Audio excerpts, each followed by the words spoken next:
Maybe they're focused too much on DEI. There's a concern at the FBI because they're dropping the FBI special agent requirements in the name of DEI. I'm just wondering if that has anything to do with missing an important drone that just killed 3 of our heroes. So that is Maria Bartiromo, and her argument in response to the tragic death of US service members is to just spit a toxic brew of racism and stupidity. And I want to define both of those. So she says, this is DEI. Something, the FBI, DEI, ergo, they didn't catch this drone. So the stupidity is that, what the hell does the FBI have to do with literally any of this? I don't care what you think about DEI and the FBI.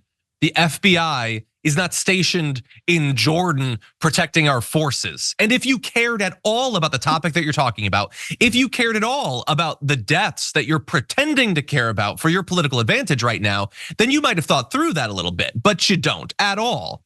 You see this as a place to score points. So you'll rope the FBI in here for a reason nobody will understand, but much more importantly, this is just an excuse to say, look, they gave black people jobs and soldiers died as a result of it. That's all any of these invocations of DEI is. That's why they're talking about it in the airlines. That's why they're now bringing it up in every topic they can, because there is some effort nationally to address systemic inequalities in the way that people were hired.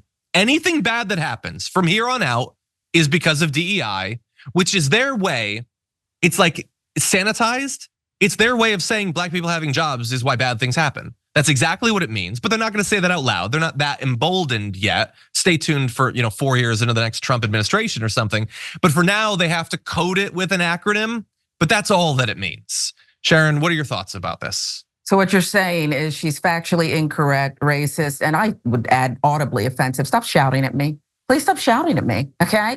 But only the best people, the real affirmative action in America has people like her sitting in the chair of their own show. Her name is on the marquee, a national show getting paid, I would suspect, millions and millions of dollars when she's making nutty, wacko, stupid statements like that. Only the best people, okay?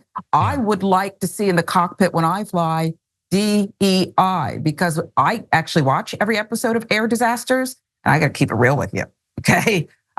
They kind of all look a certain way, particularly if the crashes happened before a certain decade, okay? So sorry, that's just the way I feel about it. I haven't seen that show, so I can't respond to that. And as a person who frequently screams, I'm gonna push back on you on that. But yeah, no, it's ridiculous. It's taking the deaths of soldiers to make a racist point. That's all. And in particular, let's not miss out on what must be an added bit of glee that she gets from this, the identity of the actual soldiers who she knows, people of color, killed. Well, what if we could take their death and we could use it as a way to attack people of color? How delicious would that be? That is the fantasy that Maria Bartiromo is living out, and it is not lost on her audience who delights in it as well. For more political news breakdowns, interviews, stories of activism, and me trying my hardest to care about the occasional big celebrity news story, subscribe to our YouTube channel at youtube.com/The Damage Report. And you can ring the bell wherever it is so you don't miss anything.